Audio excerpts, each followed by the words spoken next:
So this morning we are going to look at the topic divisional performance. As I have said earlier on that it is very important we understand divisional performance before we can move to transfer pricing, because we need the knowledge of divisional performance to solve questions on transfer pricing. Transfer pricing. So when we talk about divisional performance, first we break it down into division.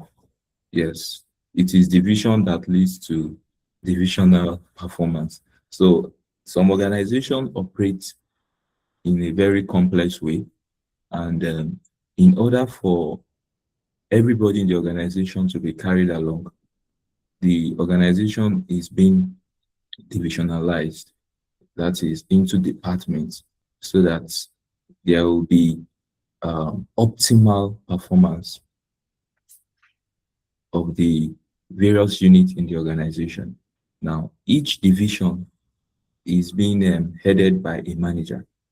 So the question is, what is division? What is division? Division is the segregation of organizational tasks into fragment units, into separate segments. So a division in an organization is a separate unit or segment of a company that is responsible for its own operation. It's responsible for its own performance, and it's responsible for its results. If you are in the sales division, the sales department, you will always be on target. You always be on target that this month your target should be 20 million. So everybody in that department will be working to see how they meet the target, even surpass the target. So by the time you will be evaluated, you'll be evaluated based on your performance.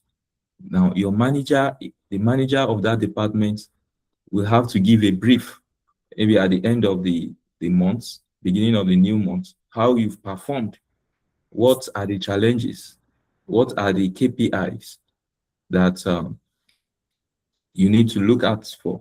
So every division in an organization is saddled with a responsibility to see that the overall objective of the organization is achieved. So in a simple way, you just think of a big company broken into smaller parts. A big organization, let's take for example the Dangote cement industry. You have the manufacturing division, you have the sales division, and you can have various regions, maybe the northern region, the north central region, the eastern region. All these put together, they are all working to see that the objective of the organization is achieved. So each division operates on its own. Some divisions have an autonomy to operate independently. You decide what happened in your division. Yes, but in deciding what happened in your division, you must have the vision, the goal of the overall of the organization as a whole in mind. The fact that you have the autonomy to operate as you want does not mean you should deviate from the original plan of the organization. So all you do must be in tandem with the overall objective of the organization. So why do you think divisionalization is important in an organization when you have various departments, various divisions in an organization? What do you think are they important? Can I get reactions? The importance of divisionalization. It's very simple, it's what you know, but I just need you to make contribution. Is to ensure effective performance and efficient Okay. performance. Okay. Yes, to ensure efficient performance. Yes. So based on our based on our syllabus, there are various forms of divisions or centers we need to look out for. They want us to understand. Now, we have what we call the cost center. The cost center. The cost center. When we talk about the cost center is a department or work group for which costs are established. In a cost center, they don't generate revenue. They only do what? Incur costs. For example, if you look at the banking sector, we have some departments in the banking sector that they don't go out to look for customers. For example, the IT department. All what they do is to ensure that there is smooth operation in terms of network, in terms of the various IT facilities in the bank, but they don't generate revenue. So they are back-end staffs to ensure, put there to ensure that everything is fine regarding the network, regarding the IT infrastructure of the banking system. But what they do is they incur costs, but they don't generate revenue. They incur costs, they don't generate revenue.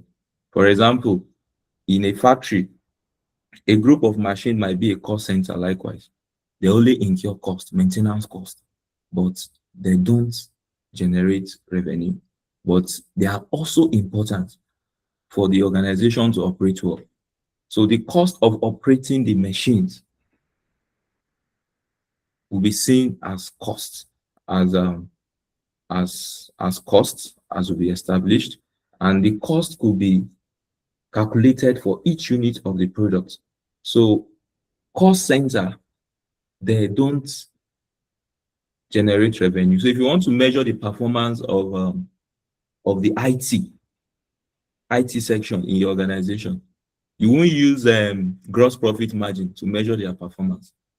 You won't use net profit margin to measure their performance. You won't use ROI, return on investment, to measure their performance. But how are you going to measure their performance? Let me ask. Some of you are managers. How are you going to measure the performance of the IT unit in your organization? Yes? Have you get a response?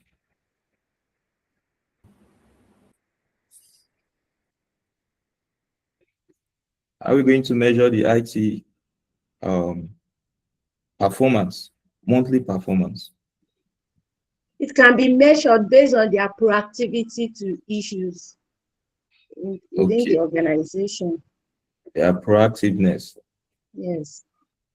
Okay. We can say it can be measured based on the solution they are able to provide to the organization. Yes, based on solutions they provide. Now, you can measure their performance through how often do you experience downtime? How often do you experience network failure? In a month, if you don't experience any form of downtime, network failure, it shows that they are working well.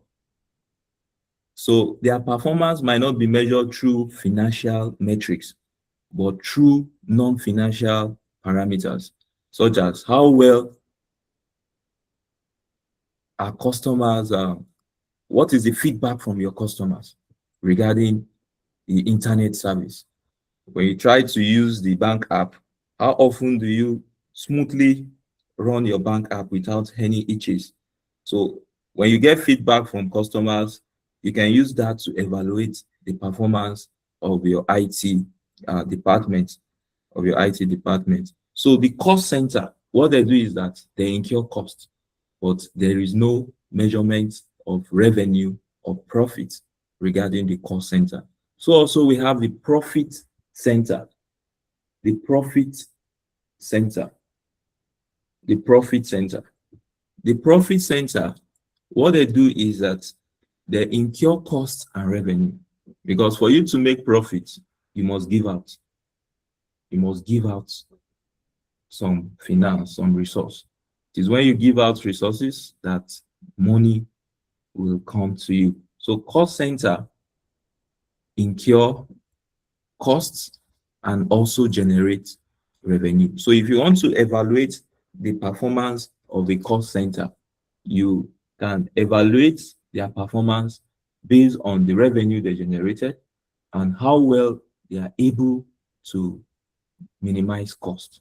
So the goal of the profit center is to maximize profit. And when you're trying to maximize profit, what are the things you take into consideration? You try to minimize cost and you try to see how you generate more revenue, because the difference between your revenue and your cost will give you your profit. So by the time your cost is greater than your revenue, it shows you are not minimizing cost. And when you don't minimize cost, there is no way you can maximize profit. So it is when you have profit that you can maximize. But when your cost is greater than your revenue, shows you are running at loss. So the goal of the profit division or the profit center is to maximize profit. To maximize profit. So how do you measure the performance of a profit center? Can I get reaction? How do you measure the performance of a profit center? It can be measured through return on investment. Yes, can be measured through return on investment. Okay. Through contribution margin. Through contribution margin. Yes, if you look at the screen, you see various measures you can use. That is typical measures used to assess performance. Now, for profit center, that all of the above we've mentioned for cost center can be used. Then you can use total sales and market share. That is the market share. It means if you're operating in the cement industry, what proportion of the market have you occupied? In terms of customer, what is your customer base? That is market share. You can measure performance in terms of profit, in terms of sales variance, working capital ratios, in terms of non-financial performance indicator. The fact that it's a profit center, there are still other measure of performance we can use to evaluate the profit center, such as quantity and customers, quality of the products and customer satisfaction. You can use that to measure the performance of a profit center, because you can see a question, they will tell you that aside the financial measurement criteria, what are other ways you can use to evaluate the performance of an organization? So aside gross profit margin, net profit margin, you can use the quality of the products, the response from the customers to judge if a business or if a division is actually doing well. So also we have the investment center. The investment center. When we talk about the investment center, they are concerned about both cost and revenue. So an investment center is a division within an organization where the manager is responsible not only for cost of the division and the revenue that it earns, but is also responsible for decisions relating to what? Investment. Investment in what? Investment in assets. That is, as the manager of the factory, what are the machines you think are outdated, are obsolete, that you need to replace? What model of machine do you think will be appropriate based on our production quantity?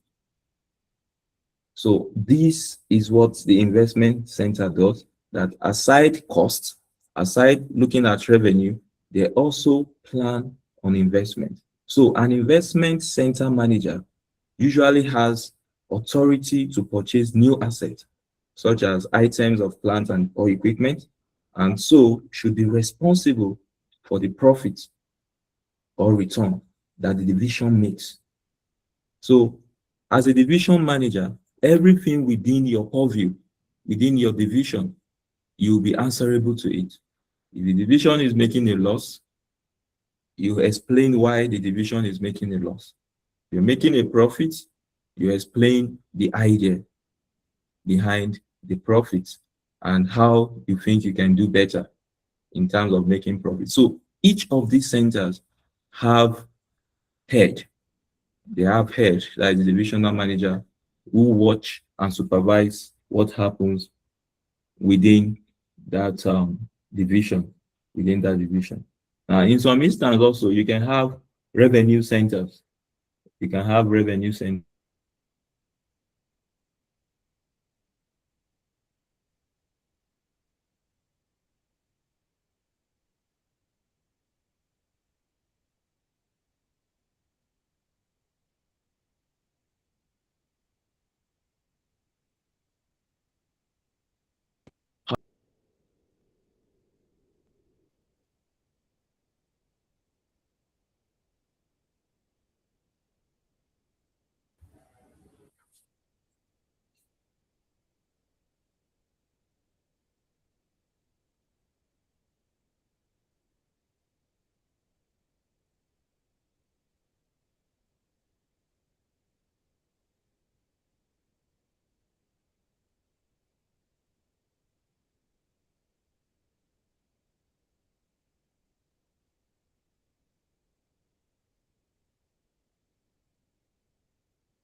What's the revenue center? I said the revenue center department or division within an organization for which revenues are established.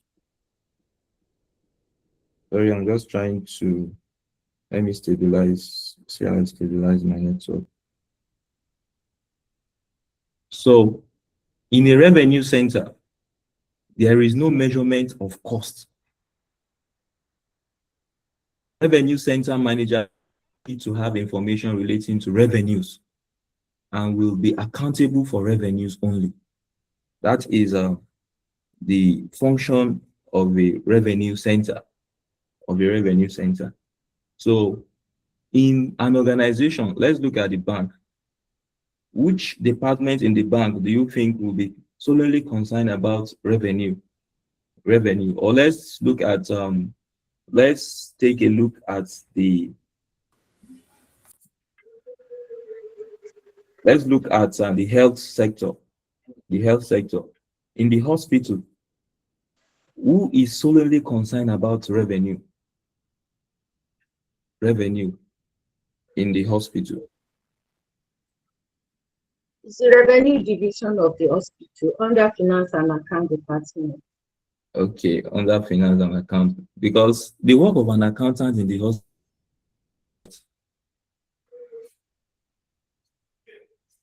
the work of an accountant in the hospital is to do what?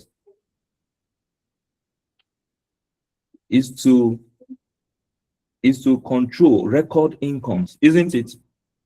Anytime I step Yes, into ma'am. the hospital, the accountant does not know anything about strange laboratory, but their function is important likewise in the hospital, because all what they do is to keep record of how the patients pay.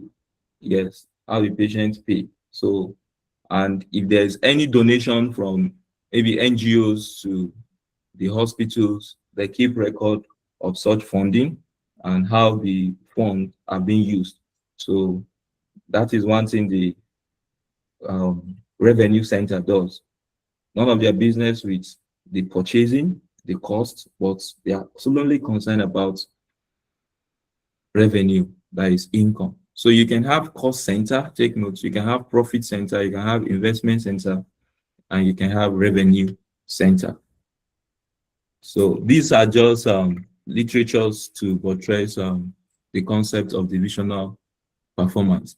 Now, how do you measure divisional performance? How do you measure divisional performance?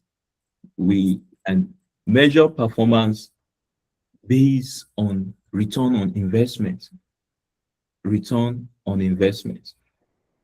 Based on return on investment. Now, what is return on investment?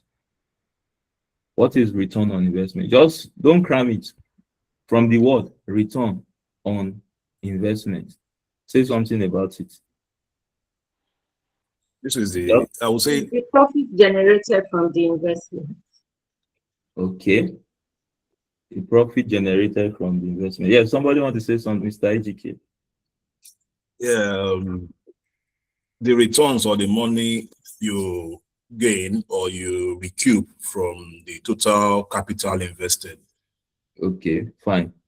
So return on investment is a measure of the return on capital employed for an investment center. So another word for ROI is what? Is the accounting rate of return. The accounting rate of return. So where the examiner is not using ROI and using accounting rate of return, you should know they are telling you to compute same. So it is often used as a measure of divisional performance for investment centers. For investment centers. And why is it so? Because the manager of an investment center is responsible for the profit of the center and also the asset invested in the center. So when you purchase an asset, after a year, what is the impact of the assets you purchase on your profit? Have your profits improved as a result of the purchase of these assets? So what is the return the asset is bringing in terms of revenue? So ROI is a performance measure that relates to profit in relation to the size of the investment.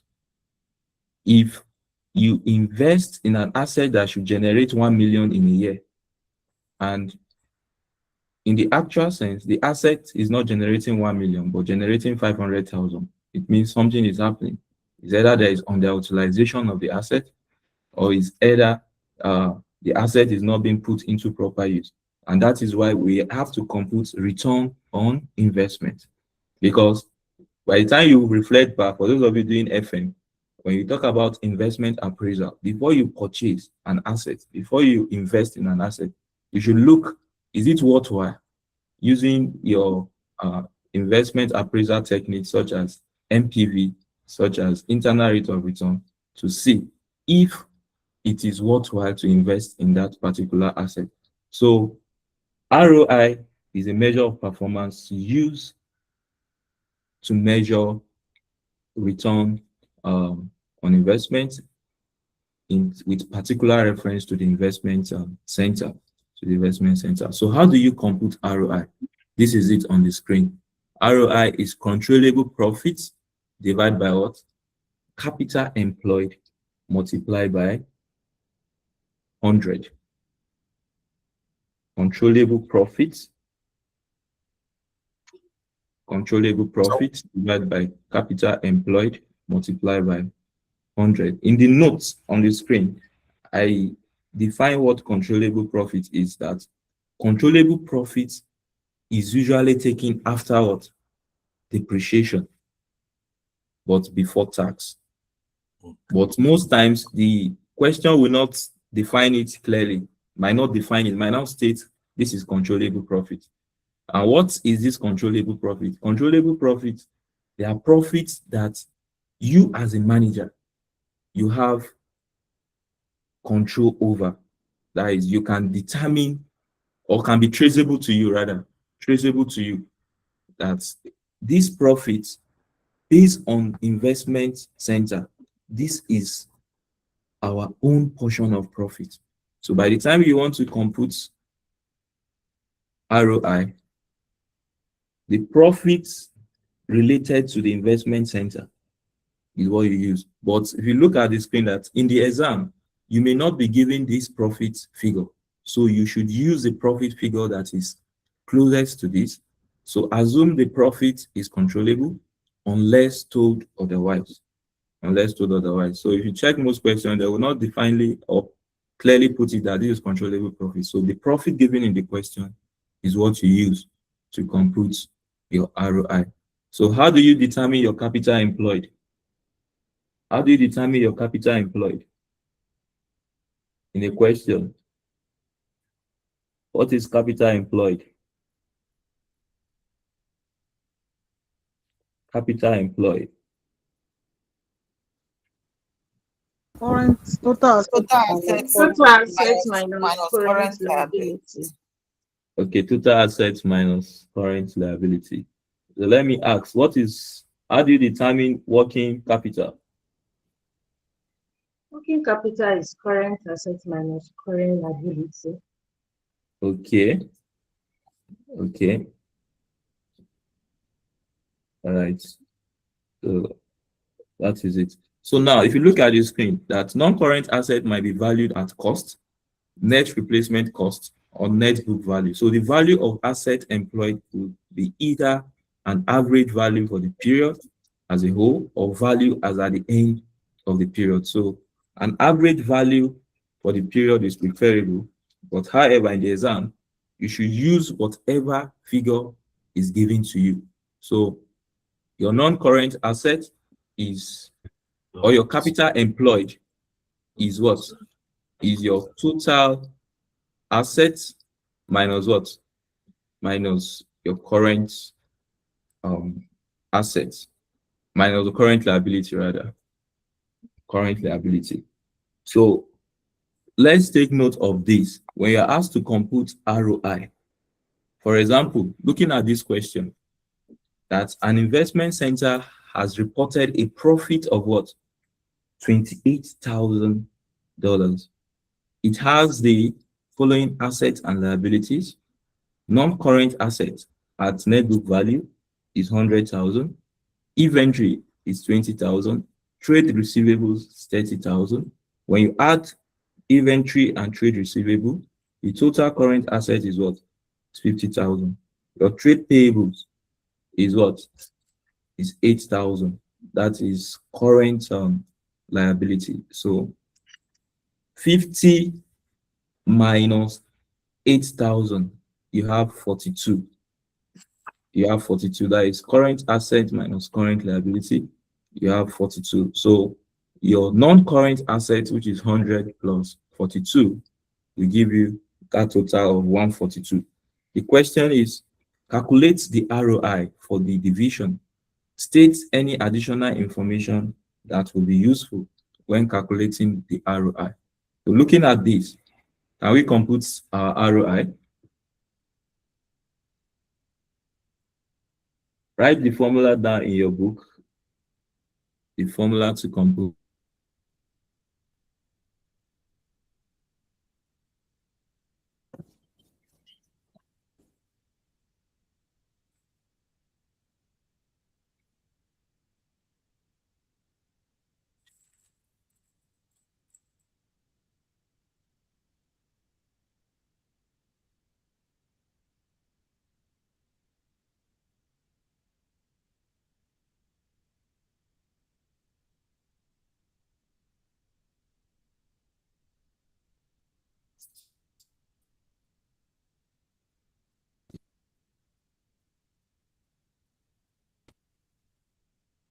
So the Please show us the question. formula, Show us the question. Let's continue. yes, I'll go back to the question, but hope you've put down the formula. Yes, sir. Yes, All sir. right, fine. I'm not. So this is the formula again. ROI is equal to controllable profit divided by capital employed multiplied by 100. So this is the question. This is the question. This is the question that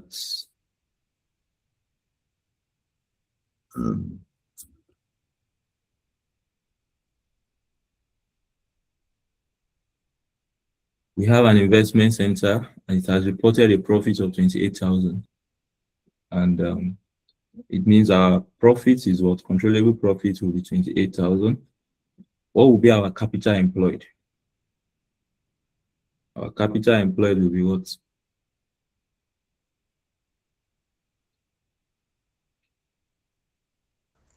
142,000. Okay, capital employed is 142,000. That is your total asset minus current asset. So what will now, yes, current liability. So what will now be the ROI? So from what I did, I calculated the ROI is 90.7%. 19.7% 90.7%. Okay, 19 points. or 20%. So this is it. Your controllable profit is this. Your capital employed is 142. So your ROI is controllable profit divided by capital employed multiplied by 100. So your ROI will be 28,000 divided by 142. You have it multiplied by 100. The result will be 19.72. If you want to approximate, you can make it 20%. Now, this ROI, looking at it, is very straightforward, right? What do you think are the advantages of using ROI as a It measure is of, easy to compute. okay, it's easy to compute. Okay. In ROI is consists of some other form of ratios in ROI. In ROI, this ROI can be broken into secondary ratios when you want to do more detailed analysis. For example, when you want to look at profit margin and asset turnover. So you can work further, but that is not the subject matter of this divisional performance. But just saying it in case you see a question that it can be used for more analysis, such as profit margin and asset turnover. And one thing with ROI, if you check most financial statements, audited financial statements published, you discover that you see these metrics of ROI. It is a widely used and acceptable way of performance measurement. So this ROI is in line with return on capital employed, which is frequently used to assess the overall performance of a business. So it's one of the very important ratios we use to evaluate performance, and it can be used for comparison. Dangote can use it to compare with that of BUA. So as a relative measure, it enables comparison to be made. Even within divisions, you can compare using ROI, or even within between different companies, different sizes, you can use ROI to measure performance. But what do you think will be the disadvantage, especially within an organization, when you are using return on investment to measure performance of divisions? What do you think can be the disadvantage? Can be manipulated. Okay, it can be manipulated. So what are those things that you think can be manipulated? The profit. The profits. Okay. And why will manipulation set in? Why will manipulation set in? For tax purpose. Because we want our divisions to, as in, Yes. When we're talking about divisional performance, if I'm measuring division A based on ROI, measuring Yes. division B based on ROI, division C based on ROI, I can easily do some manipulation so that I will come top. You understand? So it can lead to what we call dysfunctional decision making. It can lead to dysfunctional decision making. That is, a division with current ROI of, let's say, 30% will not wish to accept a project offering a lower ROI. Because if I should accept an investment which return on investment will be lower than what I have currently, whenever my performance is being evaluated, I will not be appraised well. So, and that can lead to dilution of figures, can lead to window dressing. So, because if I should accept a project or invest in a project that will reduce my ROI. And I know my performance will be measured based on ROI. It can lead to some manipulation. So one thing with ROI again, return on investment, it involves assets. So ROI increase with the age of the asset. That is, if net book values are used. So this will give the managers an incentive to hang on possibly inefficiency. So if you do your computation on ROI, as the asset age, your return on investment will increase. So this can make some managers to fold their hand and not want to put in their best in the division, because they know that even without doing anything, their ROI will increase. So it might not be a very good measure of performance evaluation, and it may encourage the manipulation of profits, just as we've said, and capital employed figures, just to improve results in order to obtain a better bonus. Yes, some organization, when you perform well, they give you bonus for your performance to encourage you to do well. But sometimes they don't know that some divisions do pad their figures and to enhance a better view of their performance. And sometimes when you want to compare ROI with different organizations, there are different accounting policies in terms of depreciation. Yes. One organization might be using reducing balance, another might be using straight line, another might be using some of the digit method, and so on and so forth. So when there is no same accounting policies being used by the division or by the companies, it might not make you to compare as appropriate. Because different depreciation policy will not lead you to the same results. So these are some of the advantages and disadvantages of ROI. They are in the notes, which I will forward soon. Let's look at this example again. That Nelson Limited has two divisions with the following information. We have Division A and Division B. Profit for Division A is 90,000, for Division B is 10,000. Capital employed is 300,000 for Division A. For Division B is 100,000. ROI 30% for Division A, and for Division B is 10%. Division A has been offered a project costing $100,000 and giving annual returns of $20,000. Division B has been offered a project costing $100,000 and giving annual returns of $12,000. The company's cost of capital is 15%. Divisional performance is judged on ROI, and the ROI related bonus is sufficiently high to influence the manager's behavior required. What decisions will be made by management if they act in the best interest of their division and in the best interest of their bonus?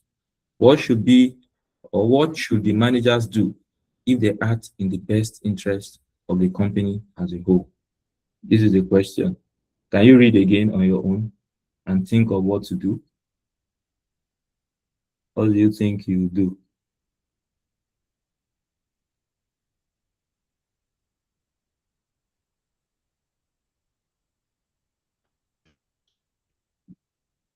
This question, I've given you the various variables, but now there is a project at hand. If I'm to accept this project, what will be my ROI? Currently, Division A ROI is what? It's 30%. There is an opportunity to invest in a project for Division A. For Division A, the cost of the project is what? The cost of the project is what? $100,000. $100,000. $100,000. Now, if I'm to accept this investment, if I should invest, it means that my capital employed will increase. My capital employed will increase. The overall capital employed will increase. Currently, the capital employed is what? Is 300,000. 300,000. Now, if I'm to invest in this project of 100,000, it means my capital employed will increase to what? To 400,000. It means if I'm to compute my ROI, the ROI will change. Because also, if I'm to invest in this project, 100,000, what will be my profit, my annual return? 20,000. It Oh, yeah, means, no, 90 plus 20. That's 110. fine. So 90 plus 20, it means my profit will also increase. So now the question is, what will be the new ROI? What will be the new ROI? That is 90 plus 20. Yeah, wondering where the 20 is coming from. This is it. Annual returns. Annual returns. This is profit plus this existing profit. That will give you one. Yes, 27.5. Fine. So, sir, as a divisional manager, comparing 27.5 to this existing ROI, what will be your decision? I'll take the existing one and leave the further investments. Yes, because it has a higher ROI of 30% as against the latest of 27.5%. yes, because accepting this new offer will not do me well as a division, because my performance is based on return on investment. It's based on return on investment. So if I'm to go by that, I'll have to reject that, because my bonus will not come as expected. Yes, that is, to me personally, as a divisional manager, that is based on you as a divisional manager. But if you are not looking at the overall objective of the business, what will be your decision? But before then, let's look at Division B. That Division B has been offered a project costing 100,000 likewise, and giving annual returns of what? Of 12,000. 12,000. The company's cost of capital is 15%. Okay, fine. So now, for Division B, what will be your new ROI? 11%. 11%. 11%. Now, for Division B, new ROI compared with the existing ROI. Any difference? Yeah, there is an Yes. increase of 1%. Yes. So it means there is 1% increase. So divisional manager of B, we want to accept this new offer, right? We want to accept this new offer because there is an improvement in the ROI, even though it's not that significant, or at least there is an improvement in the ROI. Now, based on this, looking at Division A, let's go back to Division A. We can see that they will generate an annual profit of 20,000, which will help the organization as a whole. But because of their own bonus, they will want to reject what? The investment. So the question is, what decisions will be made by the management if they act in the best interest of their division? So can you just say something? Though you said something, can I still get Sir, please, can you take your last explanation again as regards the general view of the organization, please? I didn't get it. All right, sir. Based on the organization is out to make profit, sir. Okay. Yes. So if you look at Division A, they will make a profit of what? 20,000. $20,000. $20,000. But in terms of ROI, what will happen? There will be a decrease of 27.5. Now, this ROI is a measure of performance just for the division, right? But the company as a whole, what are they looking out for? They are looking out for profits. Profits. But because as a division, our performance measurement is tied to ROI, we want to reject this investment.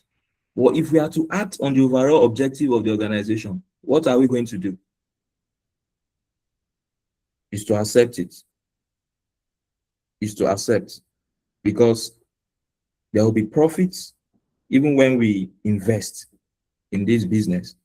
But because as a division, we want to get bonus, we advise the management, please reject these investments, because it will not do us good as a division. Though they will not state it that way, they will look for other excuse to put. But if we are to act in a free and fair manner, we will advise the management to go ahead with the investment. But though, as a division, our bonus will not come as expected. But to the organization, there will be profit. There will be profit.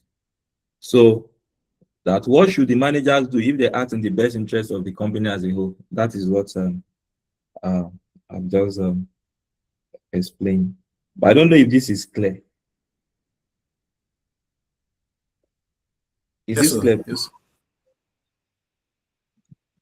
So one thing I just want us to note is the formula of ROI. Have it at your fingertip. It will not be in the formula sheet behind the question paper. Is your annuity table and all those other formulas that will be there. So know what ROI is. That is the objective of this class. Know what return on investment. Because when we come to transfer pricing, you will need it. Return on investment. Now, the next I want us to look at is the issue of residual income. Residual income. Before I show my slide, what is residual income? From the English terminology, you should be able to come up with it. Definition. Residual. They say residual. Residual.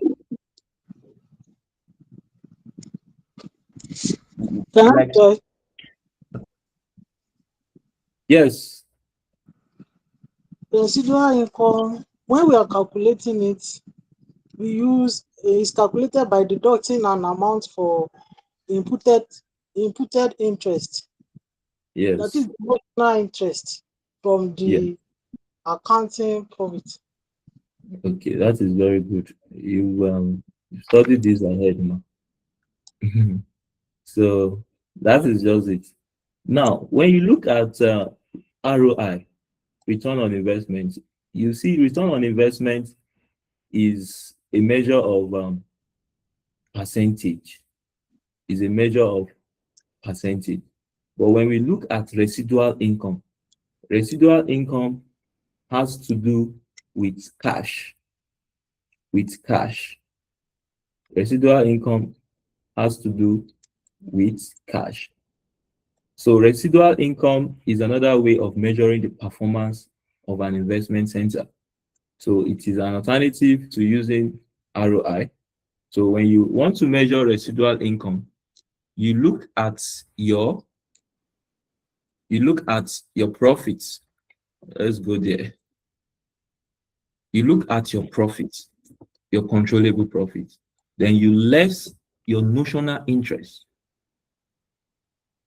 Another word for these notional interest, another word for notional interest can be imputed interest. Imputed interest. And how do you get the notional interest? That is the subject matter of residual income. How do you get your notional interest on capital. Your notional interest in a question, you'll be given the costs of capital. You'll be given the costs of capital.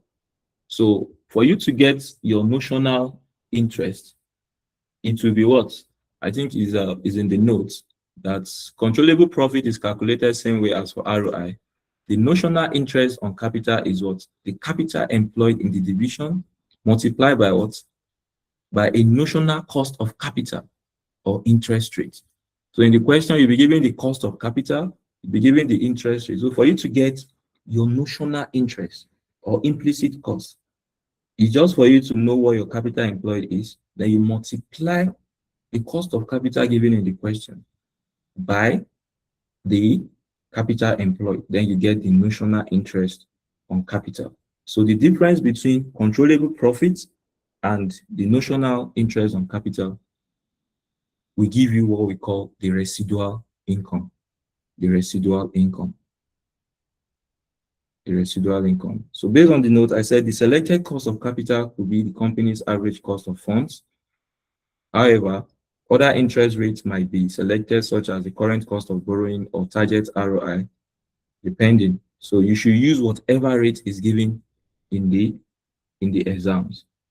Whatever rate is given in the exam. This is an example that an investment center has a net asset of $800,000 and made profits before interest and tax. Profit before interest and tax, which is $160,000. The notional cost of capital is what? Is 12%. Calculate and comment on the residual income for the period.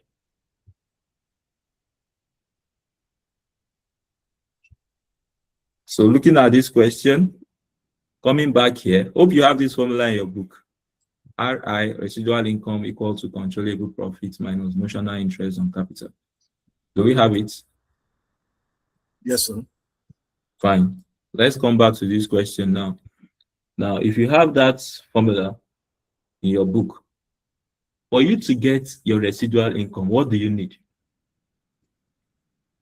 What are the variables you need? Your profit, isn't it? Controllable profits. Yes, profit. Your profit. And your profit is clearly given. That is 160,000. Now, what will be your notional interest? What will be your notional interest?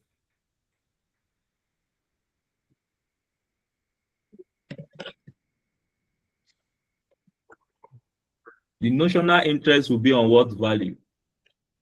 Let's go back. Capital employed price, notional interest rates.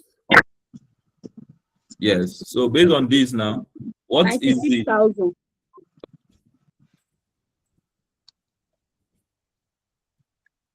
is 800,000 net asset.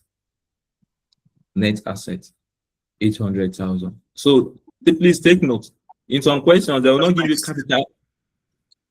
They will not give you capital employed. Yes, 96,000.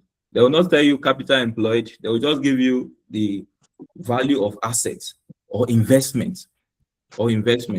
That is what you will use as a substitute to your capital employed. So the notional cost of capital will be what? 12% of what? Of 800,000. So that's 96,000. Yes, 96,000. 96,000. So when the difference between your profit and your notional interest will give you what? 64,000. So your residual income will be 64. Your residual income will be 64. So this is it. If performance is measured by residual income, the residual income for the period is profit before interest and tax, which is 100. And notional interest is 12% of 800,000. And the difference between these two will give you your residual income. I said, note, capital employed is not available in the question. Therefore, net assets should be used as a substitute value. Hope this is clear, please. Sir, please, is imputed interest and interest rates, are they the same thing? Imputed interest. And Imputed, interest rates? no, if you are giving the value of, if you are giving imputed interest rate, another word for imputed interest is notional interest. But when you're talking about interest rates, it means you have a percentage. It means you should have the imputed interest rate likewise. I don't know if you get. So imputed interest is same as notional interest. But when you're not putting rates, it means there should be a percentage, right? For you to get that your imputed interest. So just like cost of capital, interest rate, and the rest. But imputed interest, notional interest, they are all synonyms used to determine interest. Is that clear? Yes, sir. Yes, what is the question? Well done, sir. Please, I want to take us back. Please. My network was cracking there. In the example 2, Nelson Limited. I'm sorry, sir.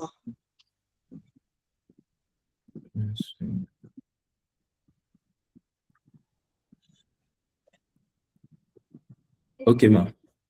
Thank you, sir. We use the two profits. I got it where you use, I think you use 90,000 plus 20,000 as the profit. Yes, ma'am. What do you now use as the capital employed? Is it 300,000? Okay. This is the solution, ma'am. Okay. Thank you, sir. Thank you, please, screenshot, sir. My network logged me out there. All right, no problem. It's something that is inevitable for these classes. Thank you, sir. Done. So now, I have this question. This question that you are going to solve.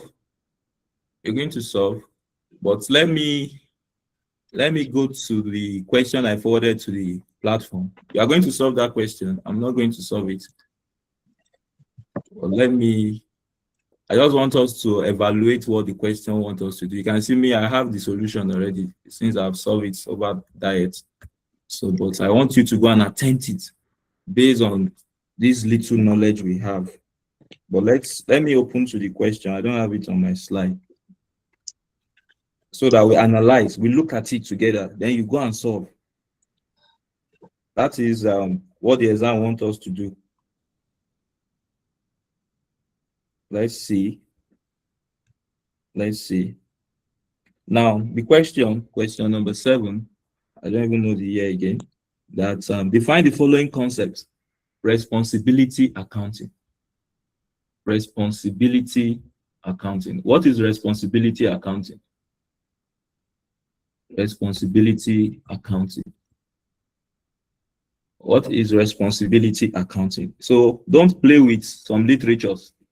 Yes, and I want to tell you that even as you go to the hall, they can give you a word that you've not seen before, but don't leave it unattended to. Try and write something.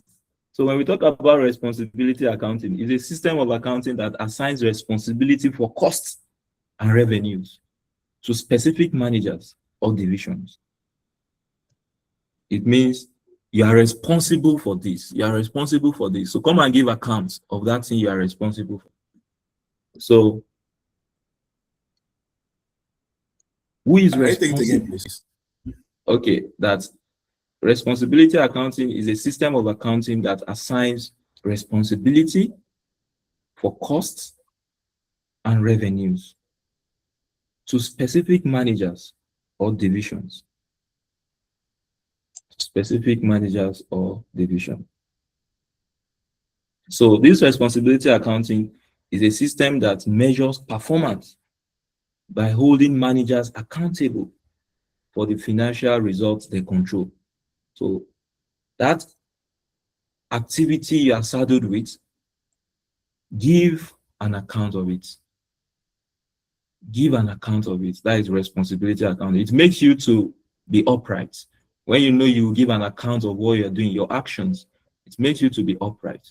So that is responsibility accounting. So the idea is you are in charge. You control everything within your division. So managers are judged only on what they can control. So that is why we have controllable profit. If you want to judge me, you judge me based on my job schedule, not based on somebody else's job schedule. So what am I doing? What are my roles? What are my tasks? You judge me based on that. Then I should be able to give an account of what I've been doing. So still on the question, we are asked, define the following concept: responsibility accounting. 2, an investment center. We've defined investment center in the course of our discussion. We've talked about investment center, and we said what an investment center, a division where the manager is responsible for profits and what for the assets used to generate that profit. So we define investment center, and they're also asking us to define return on investment, to talk about residual income, which you should be able to define, and even add formulas for them.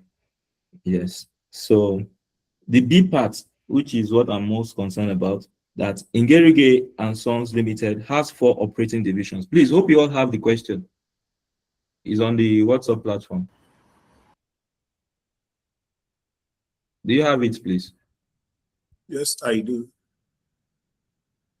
Because some people can be in this class and they are not talking. They are just wondering, what is he saying? You understand? So I don't want to have that kind of person in this class. At least you should open to the question and see what we are talking about. It will take me time to forward it to my system. Let me see. Let me see if I can open the Pathfinder. I can study.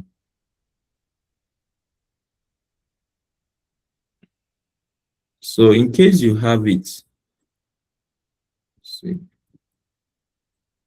it's on the WhatsApp group. I think if you're in this class, it should be on the WhatsApp group.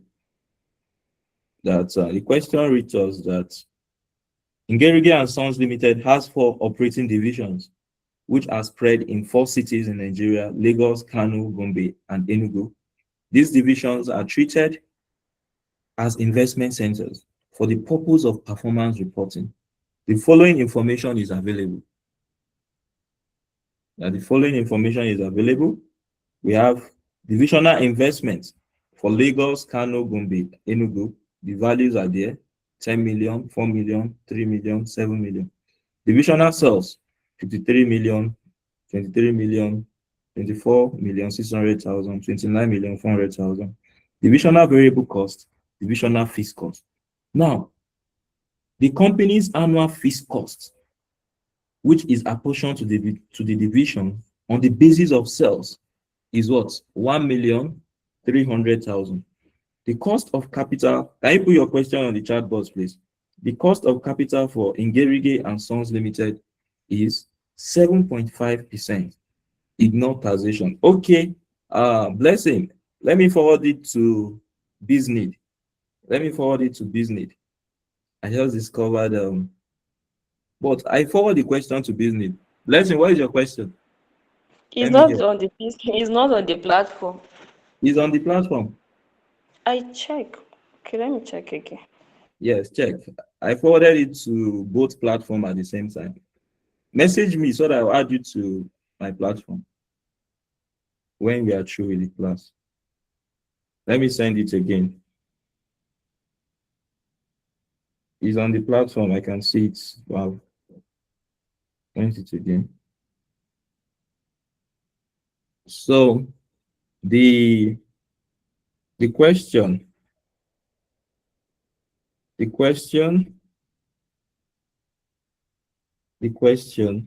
that The company's annual fixed cost is 1,300,000, which is apportioned to the divisions on the basis of sales.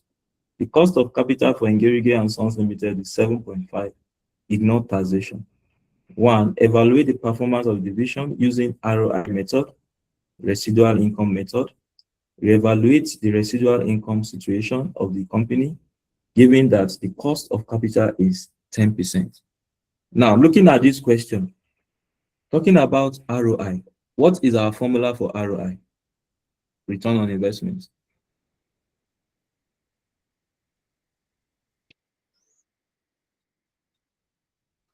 Controllable profits over capital employed.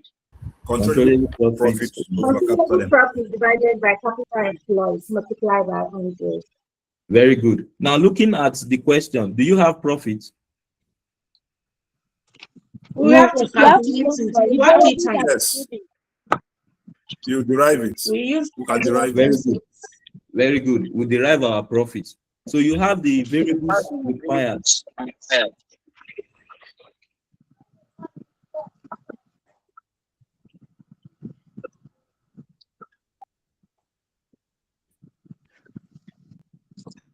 So you have the variables required.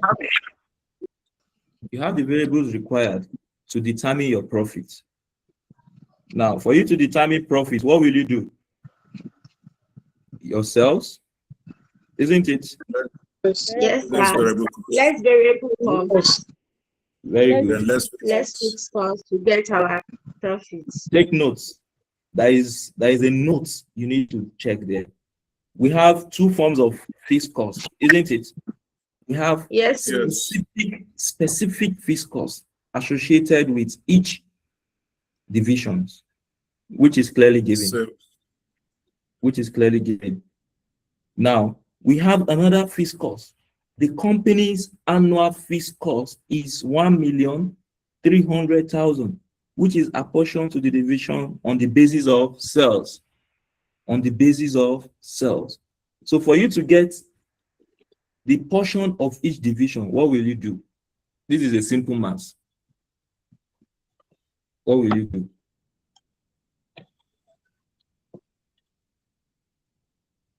Yeah, somebody should speak. I think you fixed cost over the sales. Okay. No, let me take it again, sir. The company's annual fixed cost is 1,300,000, which is apportioned to the divisions on the basis of sales.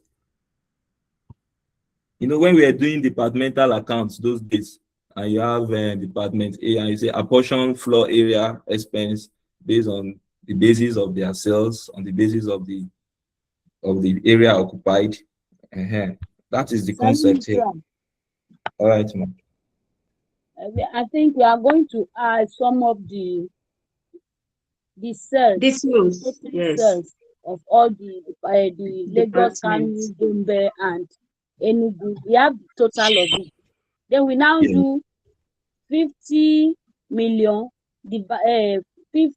53 million divided by the total, multiplied by 1.3 million. Yes, you get for Lagos. Yes. Then we now do the same for Kano, Gombe, and Enugu. Yes. So when you do that, your sales minus variable cost minus the specific fixed cost minus the general fixed cost. I didn't get that explanation, please. Okay. Sir, when you add Lagos sales is what? 53 million, right? Yes. You add Kano sales to it, 23 million. Okay. You add Gombe sales, 24 million. You add Enugu sales, 29,400. Okay. What is the total? Unless the total is X, I will get the total. So the portion of Lagos will be 53 million all over the total. Multiply by what? 1.3. Okay. Then for Kano, 23 all over X multiplied by 1.3. You get that? Okay, sir. Yes, sir.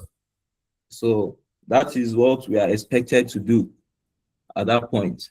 So you can see, if you look at my workings here, you can see what I've done. 53 cells for Lagos, divide by the total, which is 130 million. I was able to get the fixed cost specific to Lagos, for Kano in that order, for Gombe in that order, and for Enugu in that order. So when you do sales minus variable cost contribution, less specific fixed cost, less your overall fixed cost, then you have your profits. You get, sir. So for you to now solve for your residual income, or for you to solve for your return on investment, what will you do? Your divisional profit, each divisional profit, divide by what? The divisional investment. You get, sir? So Yes. when you go to the question, Lagos investment is what? Lagos investment is what? When you go to the question. 10 million. Lagos 10 million. So how will you get your ROI? What will now be your ROI? It will be 530,000 divided by 10 million multiplied by 100 for Lagos.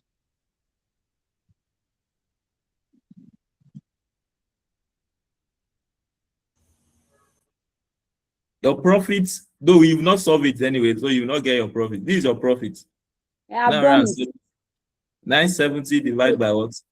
The investment. 970 divided by your investment multiplied by 100. You get the ROI for each of the what? For each of the divisions. So this is just to show you what to do. I want you to go and solve it on your own. Yes, you solve it on your own. That is what I want. Now, the other part, your residual income. What is the formula for residual income? The formula for residual income is what? So sorry to take you back. In your solution, I saw you deducted the two fixed costs. So you're going to deduct the specific and the general fixed cost. Yes, sir. Yes. Oh. So you're deducting the two, both the specific and the general. Yes, sir. Okay. Thank you, sir. Yes. So what is our formula for residual income? Residual profit minus notional interest. Yes. So based on your solution, your profits for each of the division, the question is, what will be your notional interest? What will be your notional interest? Capital multiplied by the investment. Fine. 7.5% multiplied by each division investment. 4 million, 3 million, and 7 million. So you can see 7.5% multiplied by 10 million. You have this in that order. Then you get your residual income. You get your residual income. So please, on your own, you go and solve it. One thing with this exam is that you must be sincere with yourself. What you don't know, speak out. I don't know. What you know, build up on it and get better. But by the time somebody is hiding, you are hiding, you don't know something, you are keeping quiet. The exam does not want you to keep quiet. I must confess that. If you don't know, open up, I don't know. The exam does not want you to manage and go and write it. Anything you have opportunity to know it very well. Know it very well. And that is what the exam wants from you. So it does not want an average preparation. It wants full preparation, optimal one. So in case you don't know, speak out. If I don't have time, I can refer you to somebody that can help you within the group. Yes, I can refer you. If I have time, I'll give you my time. Yes. So please, in case you don't know, you are not clear about anything that we are discussing in this class, speak out. Yes, don't just keep mute. Yes, that is the essence of this class is for you to pass. Yes, I don't want to see us again in this class next diet. Yes, that is why I'm giving my team. So let's put in our best. I know it's not easy, I must confess. Anybody that says it's easy, the person is lying. So I understand it's not easy. I understand you don't have time. Yes, but as a tutor, I must not comply to those excuses. Narratives.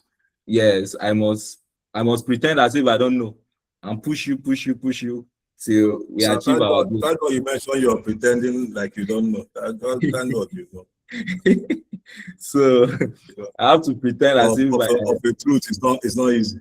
yes. If you look at let me bring example of students writing jam. If you look at these students writing jam, most of them scoring 380, 370. If you go to their school, you see what their tutors are doing to them. Yes, it's not normal kind of teaching. There is a So way. please, I have a personal experience I want to share with you. This is a personal experience. All right. In my own personally, sometimes I will be studying and be reading, to be looking as if I don't know what I'm reading or what I'm reading is not entering my head or something. So have you experienced something like that before? Yes, it happens. If you ask most people in this class, they'll tell you same. So in your own case, what do you normally do in that situation? No, I just take rest. I take rest. Yes, and one thing I do is that for once I know I'm stuck, I just take rest. I don't, no matter how I'm stuck, I don't push. I just relax. I just relax. Okay. Yes, Okay. I relax. I'm the only one. I just wanted to know. Yes, you relax. Sometimes you feel headache as you are reading. This icon, you are reading with the whole of your body. It's not a peripheral. You are reading, all your body is your brain is working at a very high. So it's not a normal peripheral reading. Everybody, your body system is working.